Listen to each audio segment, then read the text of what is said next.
Olá, pessoal! Aqui é Kelly Soares, mais uma leitura para o desafio de março a março. A autoestima é a chave.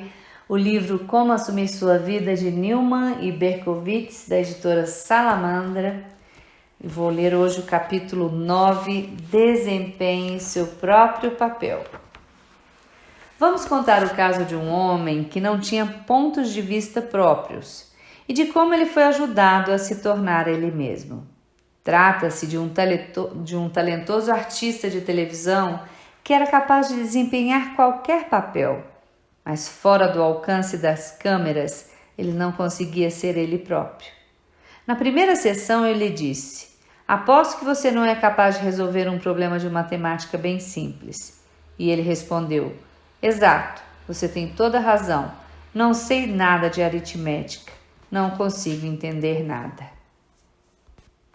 Tornou-se claro para mim que ele tinha uma grande necessidade de não compreender, de não tirar conclusões, não saber o que gostava, não saber quem era.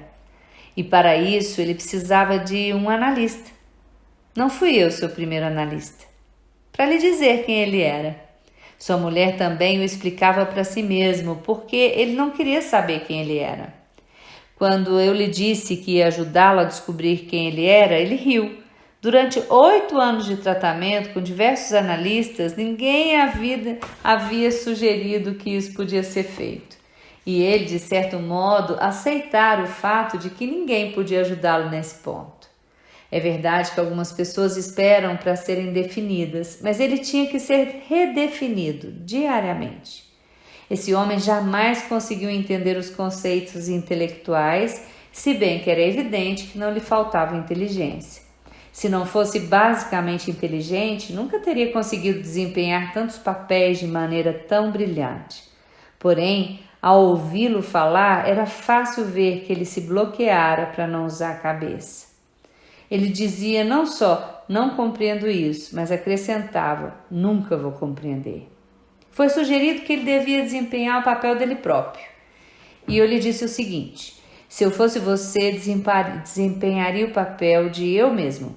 Veria isso como se estivesse me preparando para viver qualquer novo personagem. Tentaria compreender a motivação desse personagem, estudaria sua origem, de onde veio, para onde está indo, o que está fazendo no momento. Ele gostou da ideia de se estudar como estudaria um personagem de um roteiro. De certo modo, isso era menos assustador e, portanto, tornou a coisa mais exequível. Naturalmente, passamos algum tempo discutindo os motivos pelos quais ele não desejava desempenhar o papel de si mesmo, o que ele temia e o que ele precisava esconder. Eu lhe disse que ele me fazia lembrar de uma moça que eu conhecera e que nunca se permitia pensar. No começo, ela não se permitia pensar na frente dos pais. Mais tarde, tornou-se assustador para ela ter que pensar na frente de quaisquer outras pessoas. Conseguimos verificar que a origem desse medo se localizava numa época em que ela contava menos de 3 anos de idade. Aparentemente, acabara de descobrir os prazeres de brincar com o próprio corpo. Deliciada com a sua descoberta, contou alegremente para os pais. Infelizmente, os pais eram bastante fechados e estavam completamente despreparados para lidar com a descoberta da filha. Devido ao treinamento precoce que provavelmente tinham tido e aos seus próprios medos, reagiram horrorizados e lhe deram uma surra. Quando eu contei esse caso, ele teve a primeira reação de compreensão em meu consultório e disse: "Compreendo isso. Acho que talvez tenha acontecido alguma coisa assim comigo. Acho que isso aconteceu comigo. Você acha que isso aconteceu comigo? Eu não me lembro." Respondi-lhe o seguinte: "Não sei se lhe aconteceu alguma coisa assim. Pode ser que sim, pode ser que não. E talvez até nem cheguemos a uma conclusão a respeito.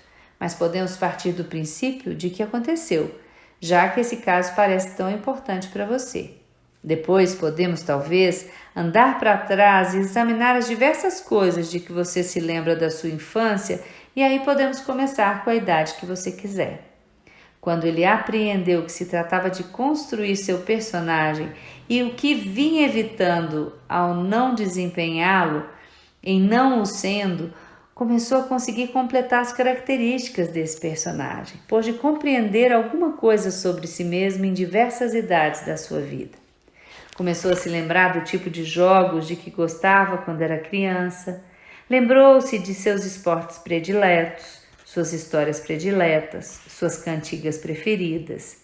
Em seguida, conseguiu se lembrar que, à medida que foi chegando à adolescência, como se tornara cada vez mais dependente de sua irmã mais velha em termos de orientação sobre gostos e preferências.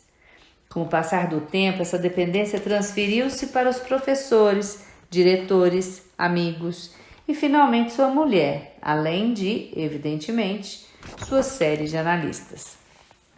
Através da reconstrução da sua vida pregressa, ele chegou ao ponto em que estava assumindo cada vez mais a sua vida. Ao começar a se completar, a completar a imagem de quem ele era, não precisou mais ser redefinido diariamente. Conseguiu realmente dominar a situação, primeiro só durante uma sessão, depois durante 1 ou 2 sessões, em seguida por 1 ou 2 semanas e mais tarde, assim o espero, para sempre.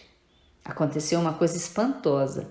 Dentro do meu consultório, ele se tornou uma presença real. No início, a sala parecia conter apenas uma presença e aquela outra pessoa. Durante as primeiras sessões, verifiquei que estava tendo 10 vezes mais sessões do que com qualquer outra pessoa. Eu tinha que sentir por nós dois. Foi para mim uma experiência extraordinária, como se não houvesse ninguém comigo na sala. Geralmente tenho a sensação de mim mesmo e de uma outra pessoa. Foi um alívio para mim, uma fonte de gratificação para nós, descobrir que ele estava se tornando cada vez mais uma presença dentro da sala. Isso ocorreu à medida que ele adquiria seus próprios pontos de vista, em que conseguia exprimir seus próprios sentimentos e tornar conhecidos os seus próprios desejos. O que esse homem estava descobrindo sobre si mesmo é que ele vinha se mantendo como uma pessoa vaga. Achava que ele era só isso. A fim de se sentir seguro, dera um jeito de se convencer de que era vazio por dentro. Desse modo, não precisava ter medo de se expor. Nunca descobrimos nenhum incidente específico que possa ter marcado o início desse padrão de comportamento. Porém, a história que eu lhe contei sobre a menina aliviou-o da desesperada necessidade de se esconder. Aos poucos, ele foi compreendendo cada vez mais por si só. Entrava na sala e dizia: agora consigo entender até os pensamentos das outras pessoas. Consegui entender o conceito de gravidade. Com o tempo, ele sentiu aquela liberação de energia que provém de não estar amarrado à necessidade de não saber. Essa energia pode, então, ser usada para saber. E um dia ele me disse: sabe, a energia que a gente gasta para viver infeliz, se pegar só metade dela e colocá-la em viver bem, a gente pode se divertir um bocado. Essa eu vou repetir. Sabe, a energia que a gente gasta para viver infeliz, se pegar só metade dela e colocar e viver bem, a gente pode se divertir um bocado. Muito bom, não é? Quase chegando ao fim. Deixe seus comentários no grupo, no YouTube, da maneira como quiser, suas dúvidas. Seguimos refletindo sobre esse livro tão bacana, Como Assumir Sua Vida. Newman e Berkowitz. Um grande abraço, até a próxima.